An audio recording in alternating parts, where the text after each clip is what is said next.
Let's start our section in this afternoon. Okay. The first talk of this section is from Professor Zhang Xiang of the Hong Kong University. He will talk about the optical metamaterials. Let's welcome. Thank you, thank you. So I will use English. It's okay, or Okay. Chinese you prefer? How is the people on the online? Do they prefer Chinese or English? I thought it's free. You could use it. Okay, okay. You could use Chinese. You could use it in English. So let me give this. I changed the title slightly, but it's the same content essentially. So I'd like to introduce this new type of optical materials and devices that gives a very unusual property and at the same time also offers the perspectives in the device application. So I will talk about this so-called optical metamaterials, and which has three extraordinary properties: negative refraction, superlens, and plasma lasers. So let me begin with many of you in science, you know that when we have a crystal, all the atoms are arranged in a very ordered way. There are two things here. One is each atom has a finite number. In the periodic table elements, we have about over 100, little over 100 elements, hydrogen, whatever, silicon, gallium arsenide, and so on. So you have a choice of atoms. It's limited in the nature. Okay, but you may say silicon already gives us a huge, electronics and applications and so on. So one element, silicon, already produced a huge applications. But still, philosophically, we only have 100 plus atoms or elements. Secondly, from solid state physics, you know that only a set of operations, translational or rotational. For example, we usually don't have this fifth rotational symmetry, right? So there are a set of the geometry operations you can do. So philosophically, you want to have these elements unlimited choice. You have many, many different types of atoms. And secondly, also geometry-wise or symmetry-wise, you like to have various of different type of translational or rotational symmetry. So one of the idea is to build artificial atoms. This can be nanoparticles, quantum dots, or something micron beads. And this is actually, you can call it meta atom. Meta in Greek means go beyond ordinary. When we actually create the words of metamaterials 25 years ago, there wasn't any meta company as hot as today. I think Meta used to call Google, right, or something. Yeah. So at the time, the meta was really mean in Greek, go beyond ordinary. So we want to create, first of all, each of these artificial atoms. And these atoms you can ascribe various of properties, such as the spin or anything you want. So that means actually this choice of elements can be quite high. Okay, let me take off. It's a little bit hot. So that's okay. Secondly, we can make these different geometries, different symmetries with a design. And as you can see, if we embedded these nanoparticles into elastic media, we can stretch the lattice. As you know that in a real crystal, whether it's a diamond or a silicon, you cannot compress them more than a few percent. So, but here we can make it 100% elastic, and that means there's a huge bandwidth we can tune. Now, in these lateral crystals, you can tune few percent at the most. Therefore, you can tune the band gap somewhat. But in these artificial atoms or composite, you can make much larger tuning. And you can make a compound as well, like sodium chloride. Two different type of items, you can make them together and form a composite. So what are the metamaterials? These are the composite, artificial composite you design. And each of the atoms, you can ascribe their electrical or magnetic properties. And yet, for nature crystals, and we know that they have set of electrons flow in the crystal. Depend on how the geometry, what the elements, you will have different type of electronic band and properties. So electron wave moves through this crystal will experience different type of behaviors. The same thing for this. This actually could be for optical waves or acoustic waves. So instead of electronic wave, now you are dealing with optical or acoustic waves. So the wavelength typically is much larger than the elements or atom, artificial atom size. So therefore, you can treat this as a effective medium. Now, the fact is, you can see my watch. These are maybe metal and so on. It's because you don't see individual item by your naked eye, because it's a collective behavior of the optical property of the metal surface. It's a shining because of the all the atoms work together. Their wavelength is much larger than atom. So why we want to do this? Well, first of all, at the time, 25 years ago, a group of colleagues, myself and Zhang and others, we tried to create some materials that is not existing in nature. They have a property. Of course, these artificial atoms are made by nature elements, but their after design, their collective behavior is different than its parent materials. Okay, so one of such a really dramatic property is we want to explore so-called lective permittivity and permeability, and by doing so, we can have elective refraction, which do not exist in the nature. Okay, so I will talk about it, and there are various applications associated with it. So this was the picture I used in our proposal to apply funding, and one of the things is Professor Zhang, my collaborator, proposed this array of this metal coil, and this actually can give the very high frequency of the magnetic response. I will talk more. Then if you chop metal, become porous metal, that can also shift the plasma frequency. So by combining these two, one is electrical, one is magnetic, if you tune both epsilon mu, lective, that gives you a piece of composite that is lective refractive index. And why this is important? That actually one can use this for so-called super imaging. So there's an array of applications 25 years ago. People realized that you can do imaging without diffraction limit. You can, by doing so, you can actually see through biological molecules and so on, ultimately. And you can do lithography at a very small scale. And if you apply to microwave, you can do this NMR or MRI, medical imaging, at very high resolution. And of course, nanoscale integrate photonic circuits and biomolecular sensing. So let me talk about some fundamental aspects, elective refraction. Okay. This is what you see. If you have a glass of water and you put a straw, this straw is a continuous, right? Now in this side, this is what you typically see. The straw is broken visually, but it's not broken, it's actually continuous. But because of refraction, it gives you that visual effect. Now, if we change the water into elective water, means their refractive index is elective, that will be looks like that. This is not I made, it's a science reporter made it after we create the first optical materials, elective materials. Not exactly right, but that kind of a layman's view. So let me talk about all the nature materials, whether it's metal or glass or water, all their optical index, refractive index, is positive. Is positive. Even vacuum, if you suck air out in this room, that index is 1. That's the smallest, okay? So if you add water, that would be 1.3. If you add the glass, will be 1.5.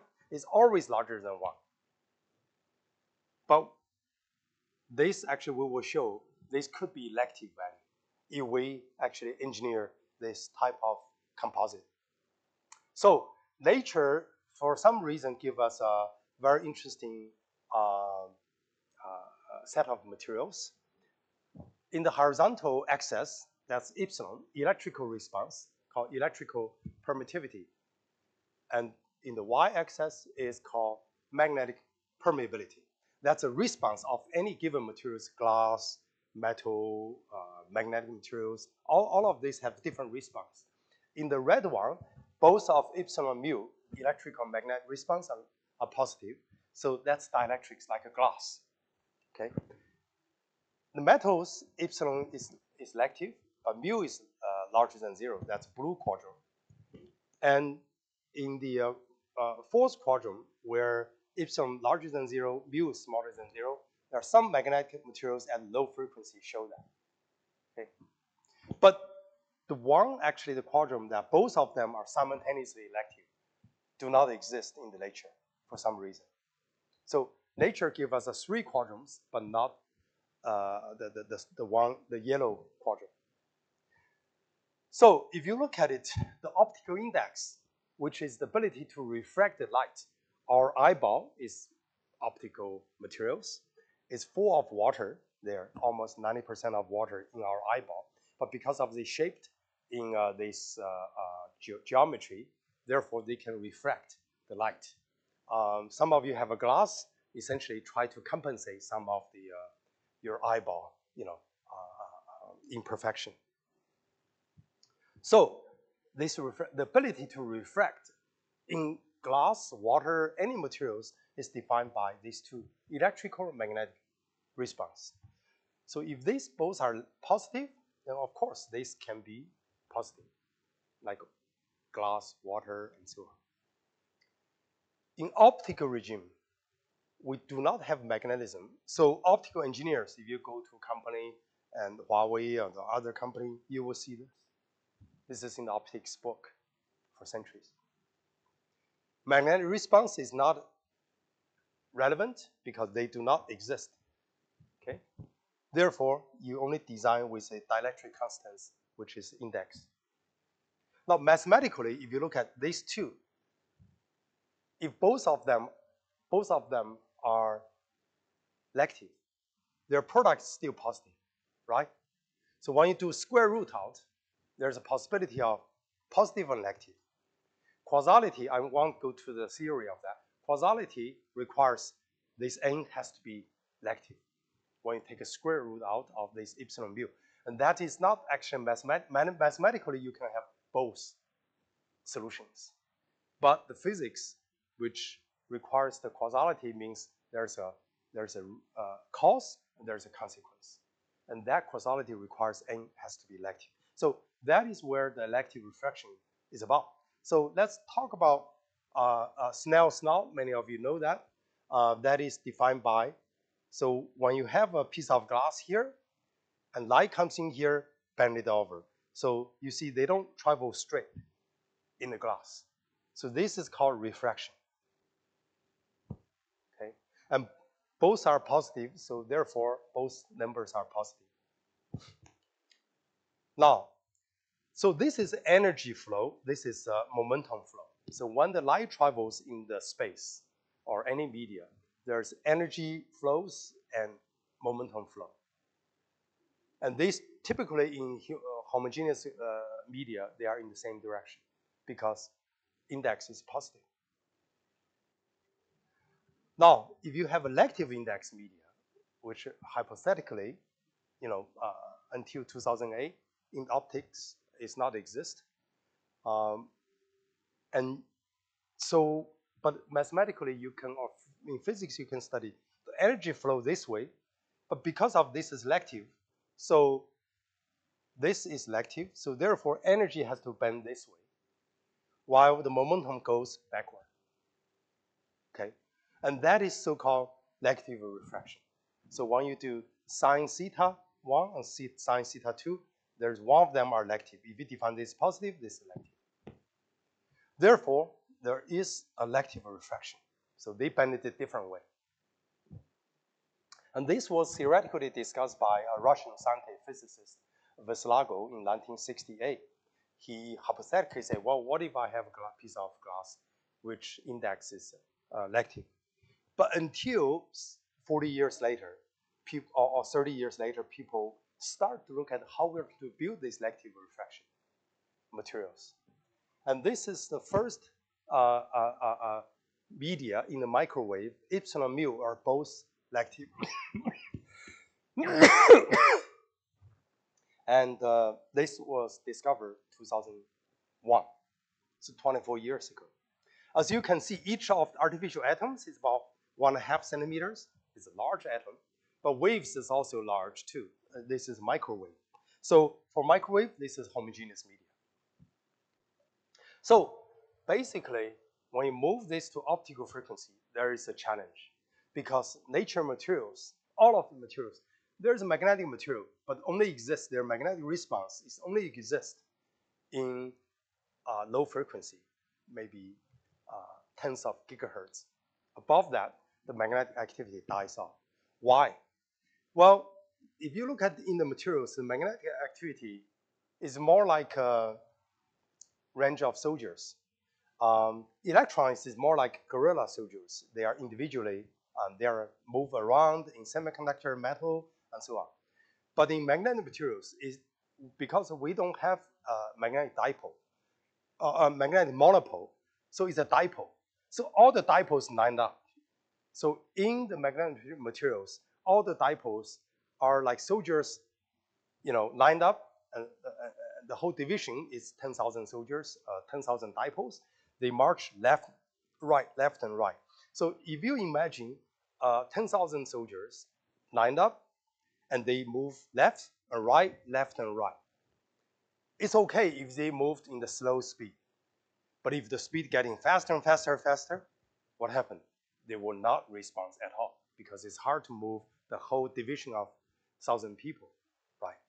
So that's exactly when the magnetic activity at high frequency, namely above the terahertz, in the optical frequency, they simply don't move anymore because they are the collective motion, and different than the electrons. They are individual particles.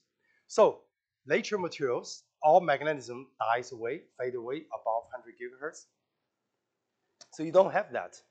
But we can create artificial magnetic response at extremely high frequency. And this is the proposal Zhang proposed 1999, where use this we call split ring. These are the metallic structure, and there's a split, opposite split. Okay, and by doing so, as you know that this is more like a coil. When you excite optical waves, this actually gives the current running through the coil. And that current, if you arrange in such a special way, gives you rise of the magnetic response.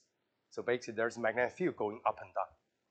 And if you put them into a crystal structure, artificial crystal structure, that gives you effective mu, which no longer 1.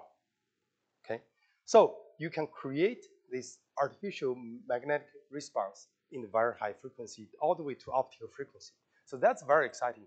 We can, for the first time, we can create magnetic activity or response at very high frequency. So my former student, actually, David Yan, made the first such materials in the far infrared, and that all the nature materials do not exist. Later on, we changed to the other design. So these are the stripes of metal dielectric, metal dielectric. Okay, and if you look at it, there's a induction across the metal, and there's a capacitance across the dielectric. Therefore, it's like a little circuits of LC circuit. So if you have this stripe, you will have a 2 mode of magnetic response of this structure. If light beam coming from the bottom, and with the magnetic field going along the stripe, the electric field perpendicular. That's all the how the electromagnetic wave or optical wave goes, right? They are shooting from the bottom. So you will have a response of these two mode. So this is the frequency, this is the K, or phase advance. So you can see there's a magnetic band gap. For certain frequency, the wave cannot travel. So that's almost like semiconductor band gap. Okay. If the frequency fall into this gray area, the wave cannot pass through.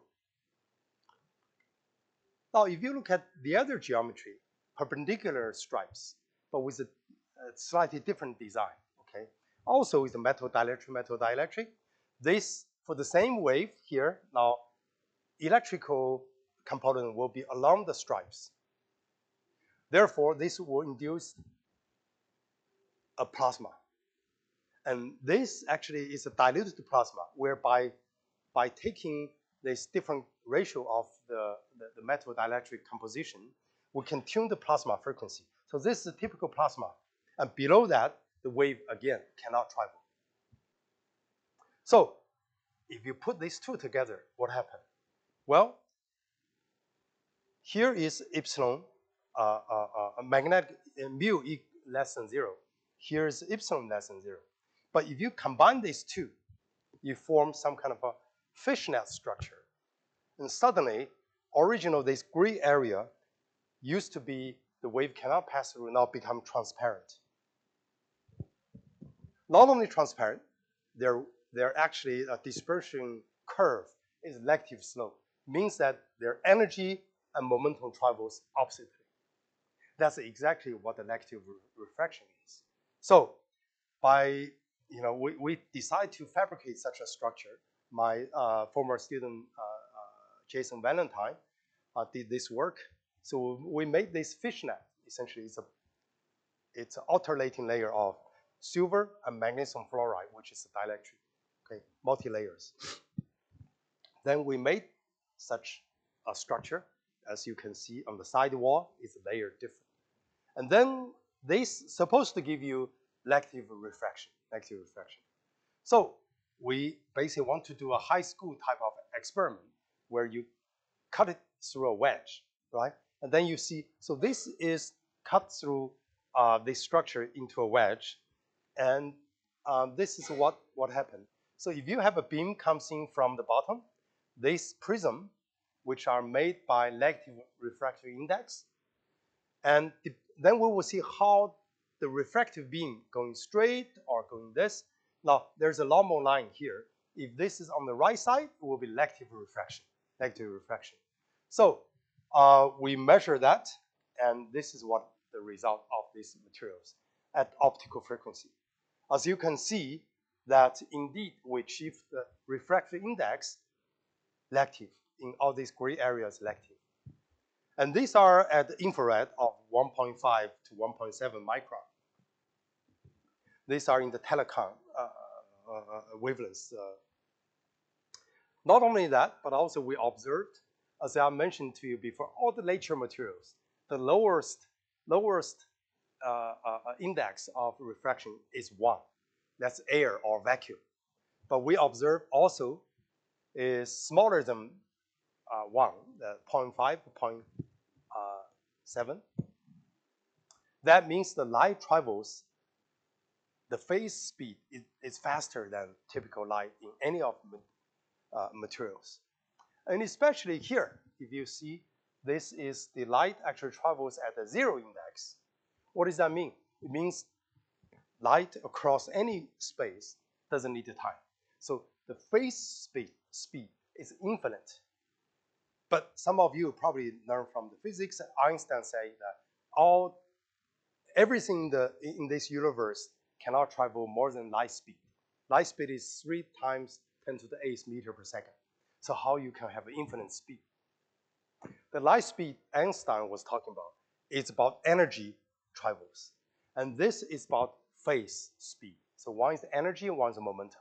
So these are different. But still, a phase speed is infinite or very large is going to be very, very useful for many applications. So let me talk about superlens. As I mentioned to you, now if you can make such a lective refractive index media, which are not existing in the nature at optical frequency, And let's take a look of our imaging. Some of you probably use a microscope and so on. So Mr. Ernest Abbey, over 200 years ago, he studied this, wait a second. Yeah, over 200 years ago, he studied this object. So you have a lens, you have object, you have image. Okay. Now, why we call it a microscope? Because most of microscopes are made by glass. They have diffraction limit. And diffraction limit is about a micron size in the visible optical frequency. So if you have two disks, two dots here as an object, you try to resolve them. You can resolve, okay? But if they are very close, they will merge. So there is actually a physical theoretical limit that imaging resolution are limited to the diffraction limit, which are measured by the wavelengths you use. Let's say optical frequency, optical wavelengths, typically about 1 micron or half micron invisible. So that's why your microscope resolution is limited by this diffraction limit. They diffract. So fundamentally, what does that mean? It means that when you do imaging, it's from the object to the image. It's a Fourier transfer process mathematically. And the fact you can see me, okay, your eye, actually, eyeball is doing the lens, work. So the light comes to my face, let's say. I have a nose, I have a hair, and all of this. Each of these features in my face correspond different size. My hair you probably don't see, but if you look at carefully, you can see one hair, right? But usually you don't see. Not to say the biological cells on my face you don't see at all, right? Do you? Like if you put a microscope on me, and you will see that. But the things inside of cell, let's say protein and so on, they are super tiny, you don't see. Why? Because when you do Fourier process of imaging from my face, the light scatter off and go to your eye. And your eyeball is doing Fourier transfer, and then project the image on the backside of your eye. This process is not perfect, okay? So when we do an imaging of let's say, take an electric field, some of the large size, kx, ky, which are the 1 over the size, which are so-called k vector, corresponding size of my eyeball, my hair, and so on. That if kx, ky are small, means the feature size is big. My eyeball is centimeter size. And so if this actually is small, smaller than omega over c squared. So this minus this equal to this. This is positive, real. But if this is large, so if lective is large, then this become imaginary, right? When you do square root, if this is overpower this, the whole thing inside is lective. When you do square root out, you have this imaginary. So this k, propagation constants, will be different. One is called propagating wave, the other is called evanescence wave. Evanescence wave, because k is imaginary, so when you plug in here, 2 imaginary gives elective. It's a decaying wave. So when you do imaging, typical with your eyeball or even microscope, you lost some fine features. And that is the very reason you don't get the perfect image, because some information get lost. These large k vector fine features get lost. So this is a theoretical resolution, which is depend on how many of the kz you can collect, because this will get lost. Okay? So you get 90%, 95% of information through your eyeball. With microscope, you may get 99%, but there's still something missing because of all the nature materials is positive. That caused the whole problem. So how we get around of this problem? Well, if you have lective index media, this decaying wave, so-called evanescence wave, which carries the fine feature size, decaying in the real space, in air, glass, or whatever, can be amplified inside of this media. And that actually enhancement or amplification will give you a possibility when they compensate in the positive space, positive media, decay again. So you can recover the information from image, from object to the image, the magnitude. But you say, well, usually nothing is for free. If you don't put some gain media or something, how you can get amplified. Now, this word may be a little bit confusing. Maybe we should use enhancement because these are not waves, because one kz become imaginary. It's a field distribution. It's basically a redistribution of the field. Okay, so that is not a propagation of energy at all, but it's a redistribution of the field. But it's still very important because it carries the information through this field, electric field. So as you can see, the transmission can be exponentially grow inside of this media and decay again in the past. So by doing so, you can construct so-called theoretically perfect image, perfect lens or image, because you don't lose any Fourier component of your fine features. And about 20 years ago, we showed that 2 nanowires separate 60 nanometers. Typically, optical resolution will be you cannot resolve them, but now you can resolve them. So this was demonstrated exactly 20 years ago by my former student Nick Fan, and then we show you can resolve these 16 nanometers successfully. Later on, Nick became a professor in MIT, and his group actually made even finer features of 30 nanometers. By the way, Nick Fan now returned to Hong Kong U as a professor in our engineering as well.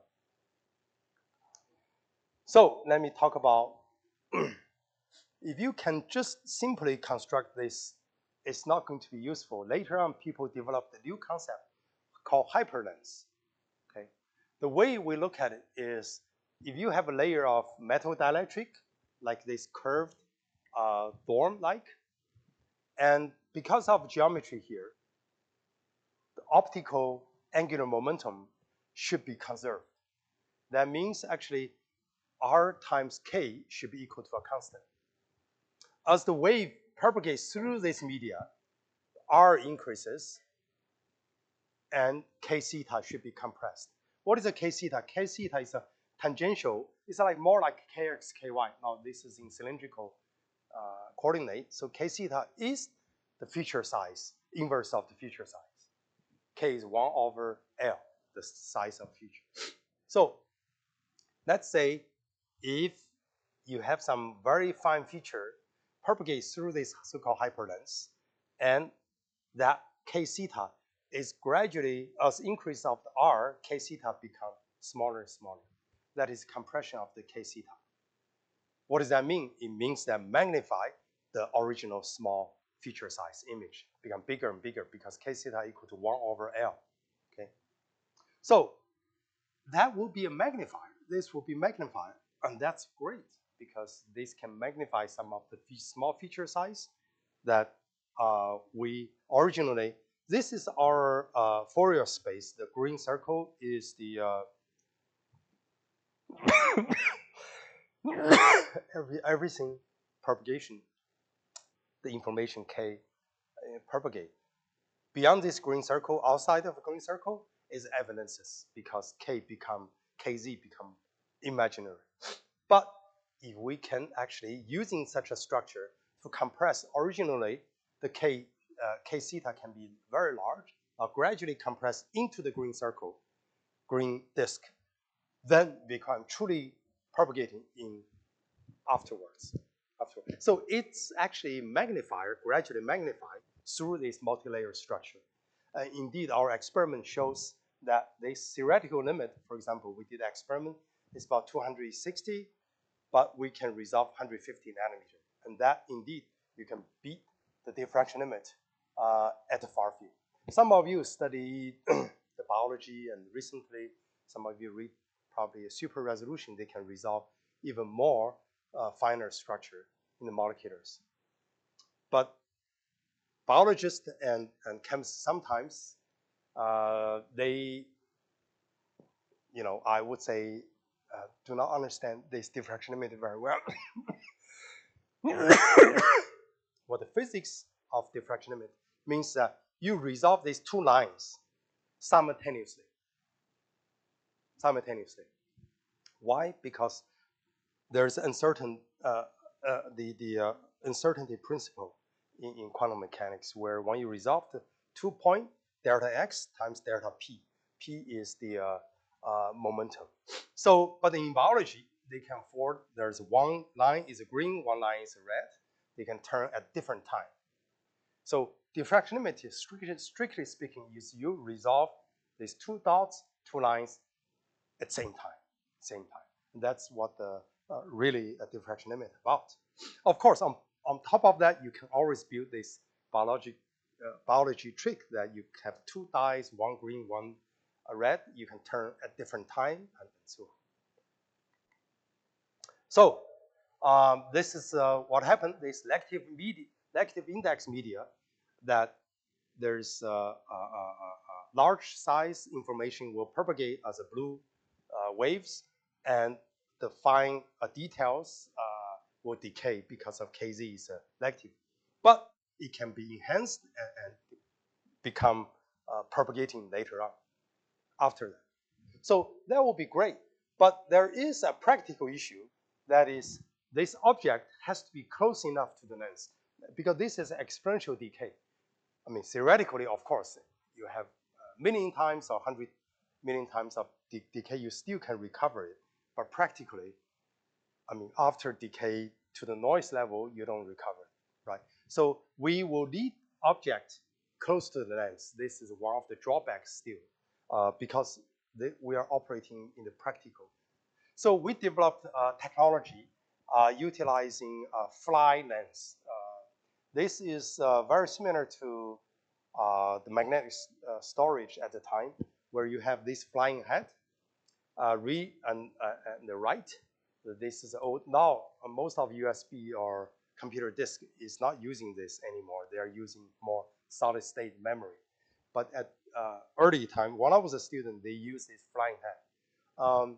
Very, very interesting. This flying head can fly on the disk, very high speed, at a meter per second, at 10 to 20 nanometer high.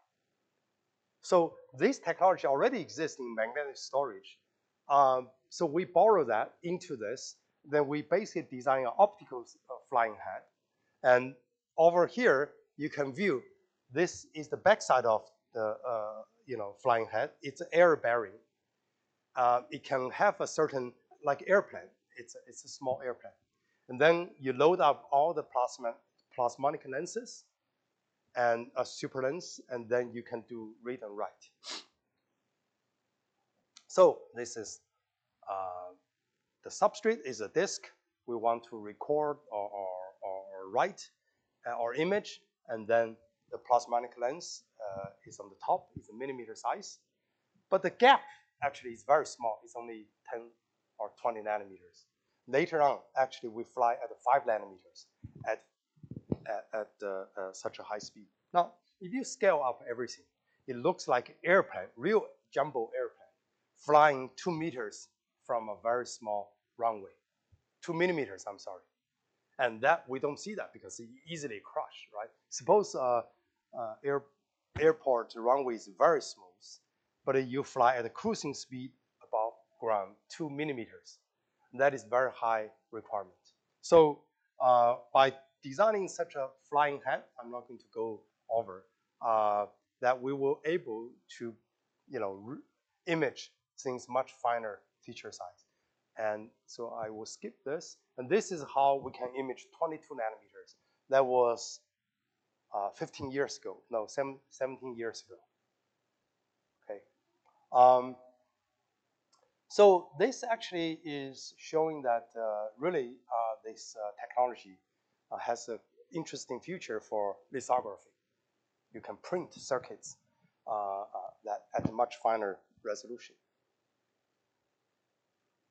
And of course, you can use the same. Actually, later on, the magnetic industry adopt this technology into their magnetic recording and also mask making for semiconductors.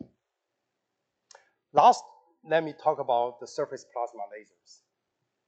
We all know the lasers, it's two mirrors, there's a wave bounce back and forth, and lasers is very important for many applications.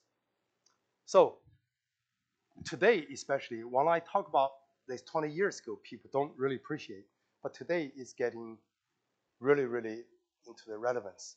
We have electronics and photonics. Electronics today going to 5 nanometers, 3 nanometers, and so on. That's because of electrons. Their wavelengths in the solid state are much smaller. They can make a turn in the internet and so on, interconnect. Okay. So when you print Intel, Taiwan Semiconductor Company, they are print smaller because the electron wavelengths are at the nanometer scale in the solid, whether metal or semiconductor. But photons, they are big, typically about micron, size, visible, half micron, infrared, 1 micron. So when we talk about optoelectronics, and that's fine, you use all the electronics in your computer. When you send out the data, your email and so on, it goes to a data center. What is a data center? Data center actually has convert the electrical signal into optical signal. And that transmits through fiber from here to Beijing, or, well, this is Beijing, from here to Shanghai and so on. These are all by optical transmission. So optical component and electronics chip has to talk to each other. But traditionally, we don't. We just make an electronic chip, and we make separately the router at your home, the Wi-Fi router. Those are the optical device. But now, more and more, as you shrink the electronic size and the data rate becomes so high, the amount of heat accumulated in the computer in 5 or 10 years will be 6,000 degrees. I was just listening to one of my professor's talk a few days ago, and he talks about all the computers has to be high temperature proofed. Means they can operate 500 degrees. Think about 500 degrees. We don't even touch it, right? Your coffee can be boiled there. So, but you can't make that. So what is the hybrid? Professor David Miller in Stanford used to champion for this concept for many years, that to hybrid use an optical chip and electronic chip to do together. So a lot of information are processed at the optical chip because they don't use much of energy, and then inject into electric chip. So, but when you try to integrate these two, they are very different. Optical chips, their wavelength is large, so their chip size is large. Their interconnect is tens of microns. Electronic chip is few nanometers. So they're at least 100 times different size. So it's like you ask an elephant talk to a mice. They don't talk that efficiently. So how we integrate these two together, okay? So that's a key challenge. 20 years ago, we tried to use this metamaterial concept to try to integrate these two. And we'll show some examples. So this is the photonics chip. Usually are much larger. If you go to Huawei's, this photonic equipment is much bigger chips. So there are 6 elements: light source, lasers, waveguide, modulator, and photodetector, and so on. So today I will talk about the first 3 are most critical. Others are more manufacturing, so on. So nanoscale waveguide, how you guide the light in very small scale. By the way, the wave, optical wave, is again at the half micron size. How you guide them into 10 nanometers. That sounds impossible, right? 100 times smaller. And also I will talk about on-chip light source, how you make lasers very, very tiny, and ultra-fast modulation. So I will talk about our approach that use hybrid plasma waveguide, plasma lasers, and graphene-based modulators. So the key is to scale down, shrink the optical wavelengths. There's a way to do that. in the metal dielectric, let's say this is the glass and this is metal. On the surface of that, when you excite it with optical wave, it can generate collective motion of electrons. It's more like ocean waves on the ocean surface. This wave depends on how you tune it. This red curve is dispersion, the omega over k. So you can see this red curve actually means that at optical frequency, you can excite very large k vector waves. It means that wavelength is very small because k equal to 1 over wavelength or size. So that's what we call optical frequency X-ray wavelengths. And now, if you can compress the wavelengths very, very small at optical frequency to X-ray wavelengths, then you are approaching the electronic size of tens of nanometers, right? And that's how you make elephant talk to mice. The elephant shrinks to cat as a cat. Now they can talk, interact. So, but this was actually 20 years ago. We already realized this could be a wonderful way to scaling down the optics and to the level of electronics. But there's a problem. Problem is this dispersion, fundamental dispersion of the surface optical waves on the metal. They're not come for free because this is actually optical frequency, and yet you get very small, large K on small wavelengths. The problem is this is actually, you have to operate this at resonance of the surface. So this is at the resonance. As you know that when you have a resonance, there's a lot of absorption or decay of the wave. Therefore, you can generate these small wavelength waves on the surface and travels maybe 100 nanometers and dies away because they are lossy and absorbing. So people say, well, let's move to here, and you are away from the resonance, but you don't have much of a loss. But yet now the difference between the typical waveguide like fiber and your plasma waveguide is not that much difference, maybe 20% reduction of the size. That's not the purpose either. So the question is, can we get the best of the two worlds? For one, we compress the optical wave into very tiny wavelengths, 10 nanometer, let's say 20 nanometer, but yet we are moving away from the resonance.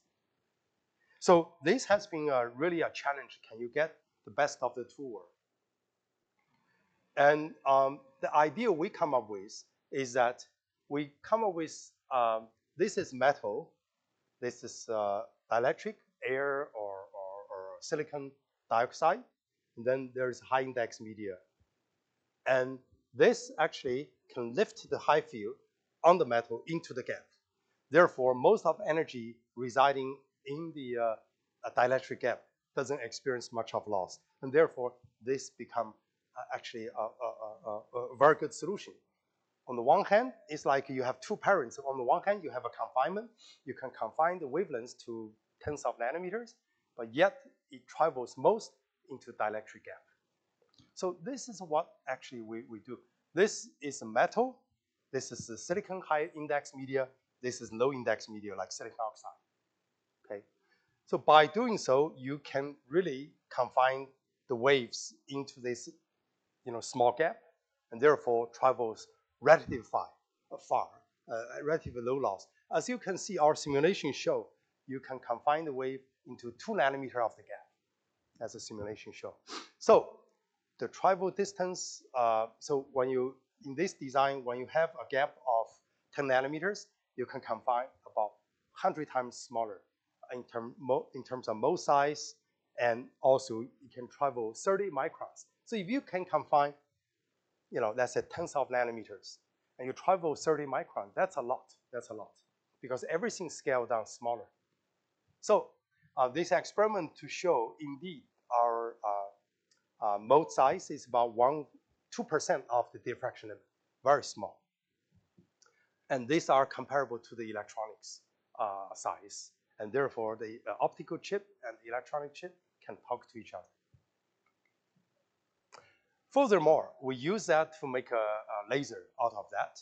So we use the nanowire and with magnesium fluoride as a gap media. Why we use this media? This has the lowest optical index, low index. So therefore, we can confine all the optical energy, most of them, into this 5 nanometer gap. And therefore, if this nanowire gives you the gain media, you can make a laser out of it. So I'm not going to go to details. You pump, just like typical laser, you pump, as you pump higher and higher, you see the fringes come out because of the cavity effect shows up. And we can also make a room temperature plasma laser. Now, you may say, what's a big deal? These lasers, you know, but because the mole size is small, it's tens of nanometers, it's comparable to the electronic size. Therefore, anything you want optical chip and electronic chip to talk to each other, and that will be useful. So I won't go through this, and then we make laser circuits out of this. Use the electron beam lithography. We can define 1, 2, 3, 4 stripes. Then we use a cadmium sulfide nanowires across it. At the cross point, these form a cavity. Now, between these two layers, there is a 10 nanometer gap that confines all the optical energy there. Okay, so you can turn this on, off, and you have 5 colors out of this. So once again, you may say, well, making a laser by confining all the energy, most of the energy, into the gap of 5 nanometers. What's the big deal? I have single molecular used in the biomedical science and so on, called single molecular spectroscopy. That's a light bulb in molecular size, even smaller than this. But there's a difference. Difference is that this is a coherent source. Some of you learned. So that's the difference between a laser and this light bulb. This one has very low coherence and directionality. So this is a laser and coherent source. And it's very important for all the communication, diagnostics, and so on. So ideally, somebody can use this 5 nanometer light source to look at the biological molecules or single proteins. You can get the diagnostic out of that. Not to say this will be. And my German student actually made this modulators, as you can see, silicon with the silicon photonics. Now, 12 years ago, this was not hot. This was the world record of the smallest optical modulators, 3 lambda, 3 wavelength size. So you can see we use actually silicon bus as a dielectric carrier and so on. Now, actually, Samsung is starting using this for their optical chip. Finally, let me talk quickly a few physics projects we have been working on, which are not exactly in the metamaterials I was talking about, but just some of you probably heard about time crystal. About 13 years ago, my group and Frank Waza group at MIT, independently, both my group at Berkeley at the time, we actually developed the concept of the time crystals, which means that, let me use a layman's term. As you know that, crystals means that these atoms are positioned in periodic fashion, right? They form a crystal. But time is always continuous. You cannot discretize the time from today, 12 o'clock, for tomorrow, 12 o'clock. You always can have a fine, and the time flows like a river of the history, right? It's always continuous. The question is, can you break the time translational symmetry to make the discrete? Basically, time is discretized and not continuous. So between today's 12 o'clock, tomorrow's 12 o'clock, nothing happened, or nothing in measure of time.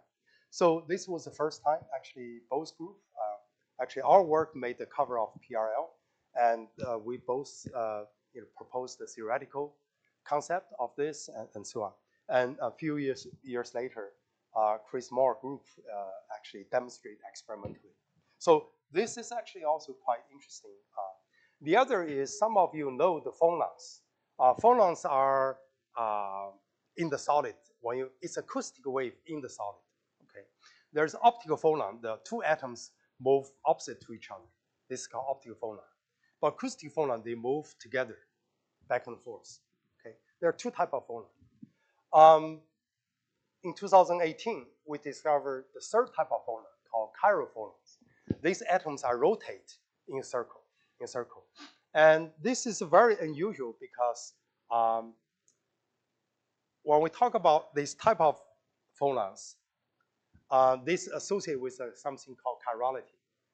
And chirality means that when you have your palm in the mirror and you cannot actually flip into that. So observation of fermions, like electrons and other particles, under time reversal or inversion time symmetry breaking, such as quantum Hall effect of electrons, are well known and well studied. But this actually never been observed in the bosonic collective system or excitation. The phonons are bosonic one. So this is the first time actually observation in the bosonic system, these chiral vibrations of acoustical waves. And this actually shows a possibility, because there are some theory already in the chiral boson theory, but that never been theoretically tested. So this actually form a very interesting platform for that testing boson chirality. The other is, we actually are very much know that optical modulators is converting the electric signal to the optical signal. So at the time, we're using the graphenes to tune graphene cone that you can tune the absorption of this. So we put a layer of graphene on top of silicon bus. And then we apply the electric field on the graphene to tune the Fermi levels so that electron can be absorbed or not absorbed. So essentially, this graphene, a single layer of carbon, act as optical switch. Why this is important? Well, first of all, this graphene actually cone gives you very unique absorption. That is, they are very wide band, almost infinity if you look at the cone. There's no, but of course the waveguide has a cutoff and so on. These are practical. That means actually this modulator is very, very wide band. What does that mean? It means that very fast. Modulation can be very fast. And broadband and compact, this is a very small, 25 micron square. Now this, for electronics, it looks very big. But for optical chips, this is very, very super small. Usually, these are optical modulators. In your Wi-Fi or data center, it's a centimeter size. And the other is, I probably will skip on this. Finally, let me acknowledge some of my former students, many of them already professor in other university, and also my collaborators, Dave Buji, who we worked on this flying head, and Long Day in Peking University give us the nanowire, and also John Pendry I mentioned earlier, and we collaborate on the metal materials early time. Thank you. Okay, thanks talk for this very clear talk. We have time for quick questions.